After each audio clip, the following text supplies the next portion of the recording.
Good afternoon, gorgeous. Everybody's posting matching pajamas, perfect trees, and some of us are simply trying to keep the lights on and not cry when we look at our bank statements or that bank app. If that's you, listen up.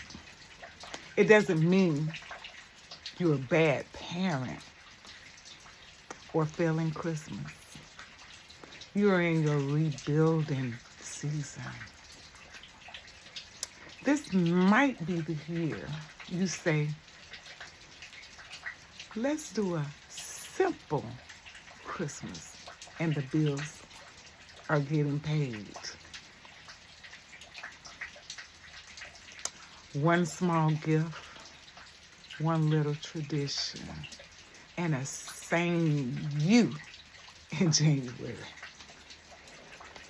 Good afternoon, gorgeous.